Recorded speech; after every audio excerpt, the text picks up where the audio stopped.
女孩在庐山游玩，准备拍照，不料一个男人意外闯入镜头。这个冒失鬼！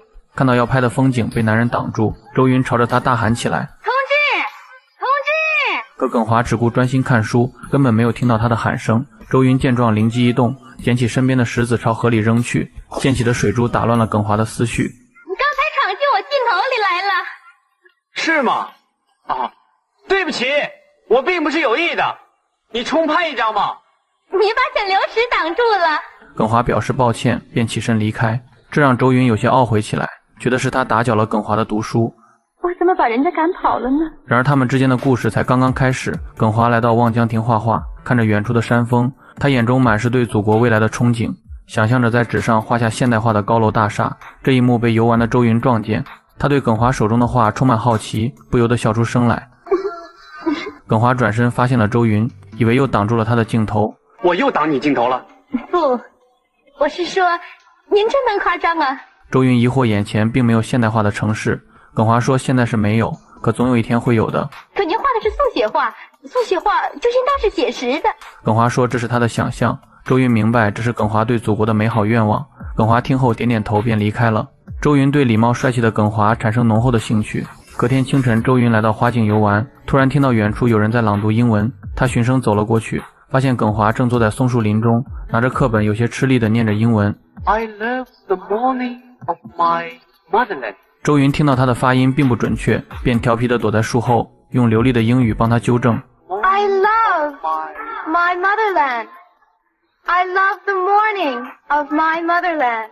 耿华闻声起身四处寻找，却不见有其他人的身影，他的眼睛里闪烁着喜悦，知道是有人在好心帮他纠正发音，于是继续朗读起来。周云从小就生活在国外，所以他的口语是十分标准的。他躲在树后，用这种特殊的方式帮助耿华提高了口语能力。经过反复的朗读，耿华也越念越流利起来。就在他想要上前一探究竟时，身后却传来母亲喊他回家吃饭。小华，妈来了。于是他只好转身收拾书包，一步三回头地离开了松树林。周云从树后走了出来，饶有兴致地打量这个勤奋好学的小伙子，眼里满是对耿华的欣赏与好感。这天周云来到仙人洞，他对着美丽的风景不停拍照。就在他欣赏手中的照片时，突然发现人群中有一个熟悉的身影，像极了之前偶遇的耿华。他开心地上前打招呼：同志，您好。结果却发现认错了人，这让周云十分尴尬，急忙转移话题，假装问路。我是想打听一下仙人洞边的老君庙还在不在啊？那就是。男人热情地帮他指路。周云表示感谢后匆匆离开，巧妙化解了刚才的尴尬。周云来到老君庙，却发现大门紧锁，一旁下棋的大爷告诉他关门了，不开放。他好奇地询问原因。为什么？大爷说因为私旧。周云听后似懂非懂。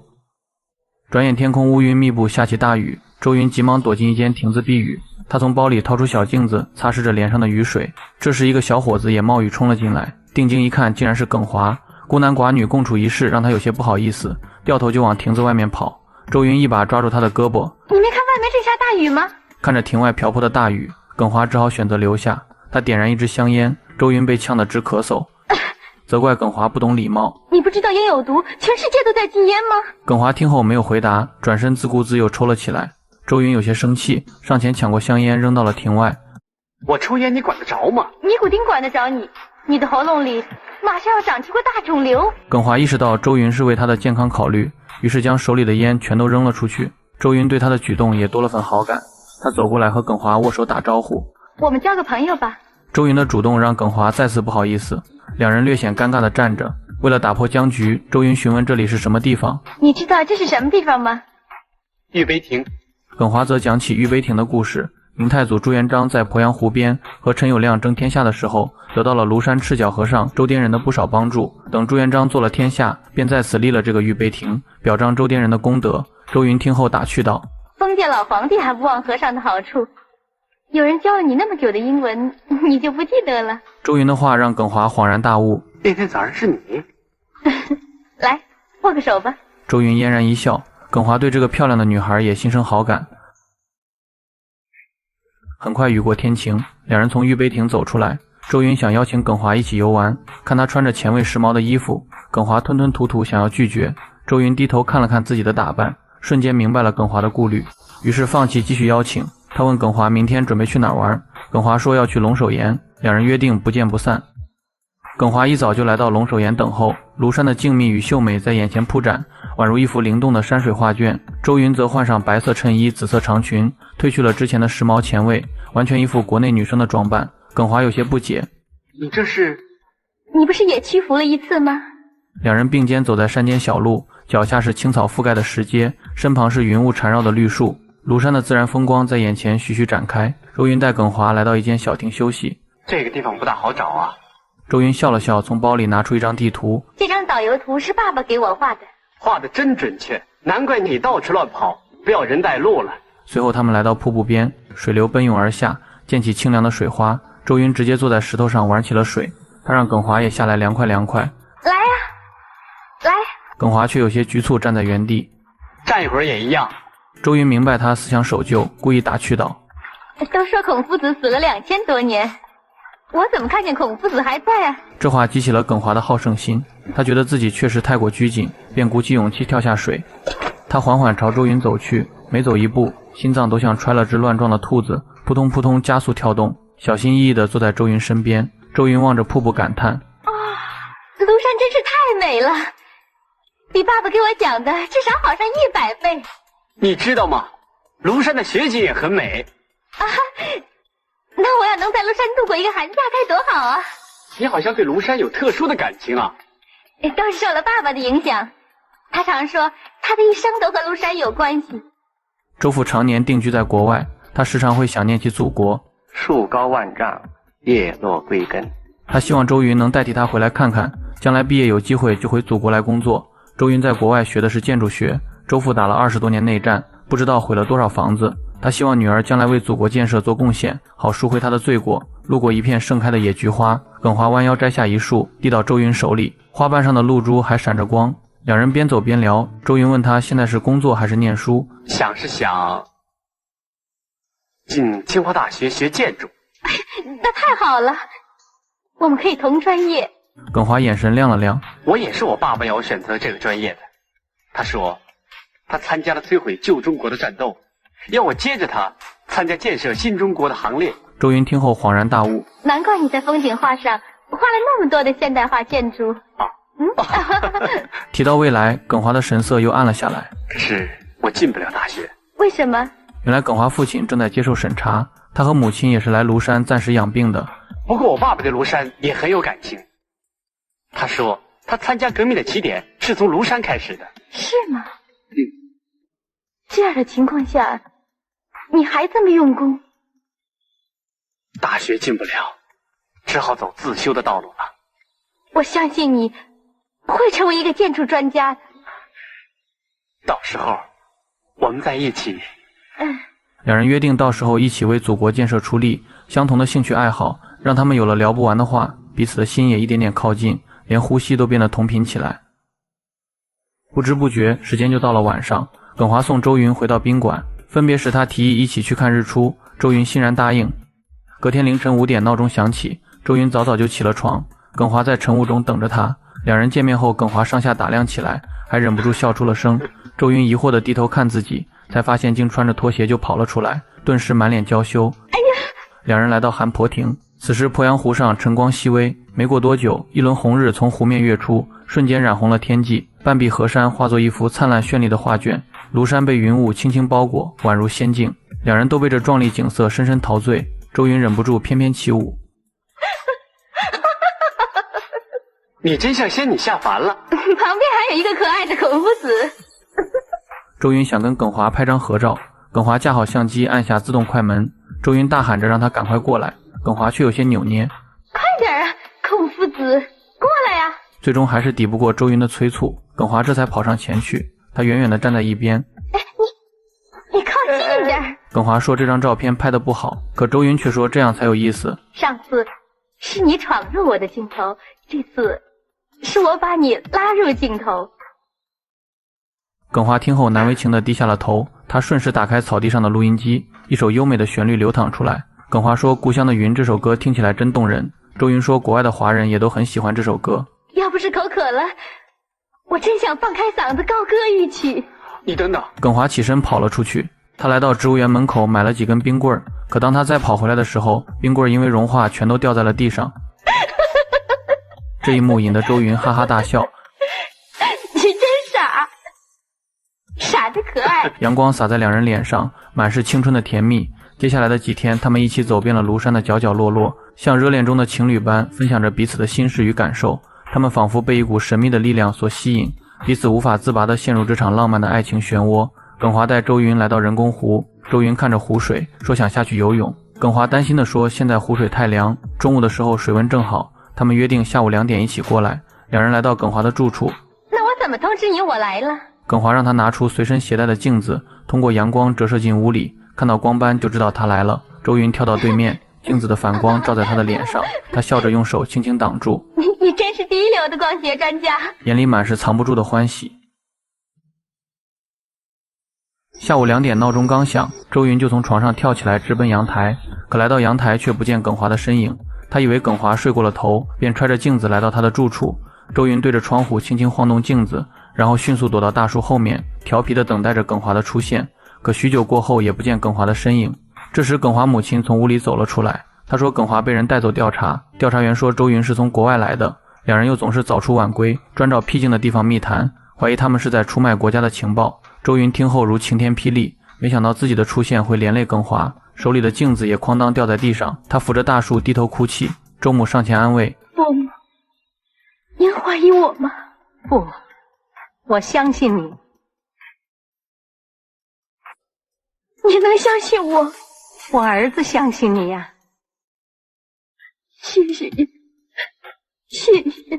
周云心里只有一个念头，不能再拖累耿华，得赶紧走。晚上天空下起大雨，耿华冒雨来找周云，周云心中充满了愧疚和悲伤。他知道自己再露面只会让耿华更麻烦，为了不再给耿华带来困扰，他咬着牙狠狠关上了窗户。两个心意相通的人就这样被无情隔开。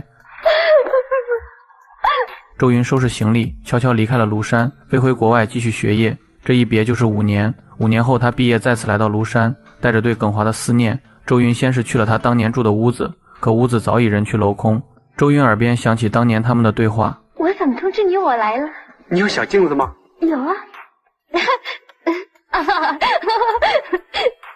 你真是第一流的光学专家。他带着对耿华的思念重游庐山，他沿着两人曾走过的路，从龙首岩到韩婆亭，从玉碑亭到人工湖，每一处都印着过去的回忆。或许是太过思念，周云甚至看到耿华来找他，奈何不过是他的幻觉罢了。离别5年了，叫我到哪儿去找你呢？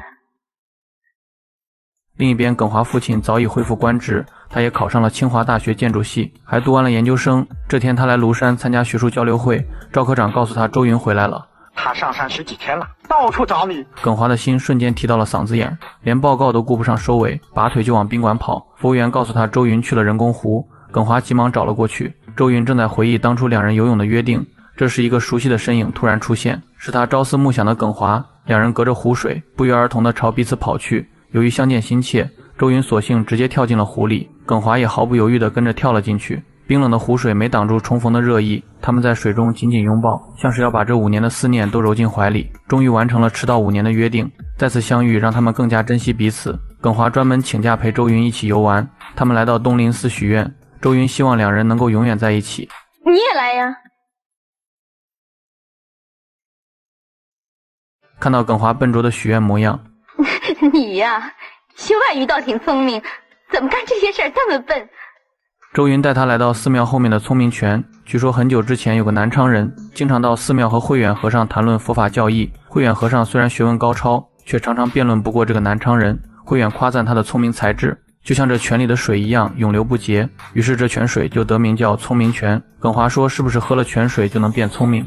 周云让他看石碑下的诗：一勺如琼液，将与你圣贤，一知心不变，还似饮贪泉。要想知道一个人会不会变心，就看他能不能多喝这儿的泉水。耿华瞬间懂了他的心意，舀起一桶泉水一饮而尽。周云也跟着喝了一大口，这口泉水像是给两人的心意加了约定。他们轻声说着永不变心，眼里满是坚定。孔夫子，你就不能主动一点吗？耿华明白周云的心思，其实他早想表白，可话到嘴边却说不出口，憋得耳朵发红。见他这副憨厚可爱的模样，周云忍不住起身，偷偷在他脸颊亲了一下。耿华瞬间僵住，脸涨得通红。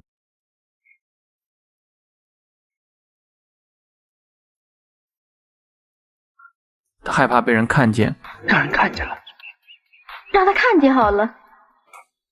孔夫子，周云笑着说这里没有别人。他还告诉耿华，自己打算回国和他一起搞建筑，一起为祖国建设出力，就像5年前约定的那样，两人憧憬着美好的未来。晚上，周云给国外的父亲写了信，说清了自己的想法和对耿华的感情。可父亲收到信却满脸愁容，他怎么也没想到女儿爱上的竟是耿峰的儿子。耿峰曾是他多年的战友，两人一起在庐山参加过革命，后来却因信仰不同分道扬镳，成为战场上势不两立的对手。周父觉得耿峰一定不会同意这门亲事，他急忙给周云发了电报，想劝他再考虑。爸爸和耿峰是战场上多年的敌手，他绝不会同意这门亲事。接电后速归。看到周云家的全家福，耿华父亲一眼就认出了曾经的战友，是不是叫周振武？他把两人的恩怨告诉了儿子。耿福相信儿子的眼光，只要耿华喜欢，他和母亲就不会干涉。周云内心十分纠结，他给耿华写了一封诀别信。我走了，这一走，也许就是又别了。在太平洋的彼岸，有一颗心深深地爱着你，永远怀念你，一直到他生命的终结。周云收拾行李准备再次离开，却遇到耿华一家上门来找他。耿福察觉到周云应该是刚哭过，他知道周云是个好姑娘，不想让上一辈的恩怨牵扯到孩子们身上。我都听耿华说了，你是个热爱祖国的好姑娘，你爸爸身居海外，也念念不忘祖国呀。您不用安慰我了，耿伯伯。你现在不应该叫我伯伯了，那我叫您什么？叫爸爸。您说什么？叫爸爸呀。周云没想到会被耿华父母接受，他激动地抱住耿福。爸爸！耿福让他给国外的父母写信，让他们有时间回来看看。不久后，周云的父母从国外回来。振武，您好。哎呀，耿峰兄，早就盼你们回来了。两家人特意又去了庐山，在望江亭拍下了一张全家福。照片里，周云和耿华站在一起，笑容灿烂。周云和耿华几经周折，终结良缘。他们的爱情曾被误会隔开，被岁月考验，被上一辈的恩怨牵绊。可因为彼此的坚定和珍惜，终究跨越了所有障碍。这份纯真又坚韧的爱情，不仅让他们收获了幸福，更让我们看到真正的爱能抵过距离，扛过风雨，也能化解所有隔阂，让两个心向一处的人最终走到一起，共赴未来。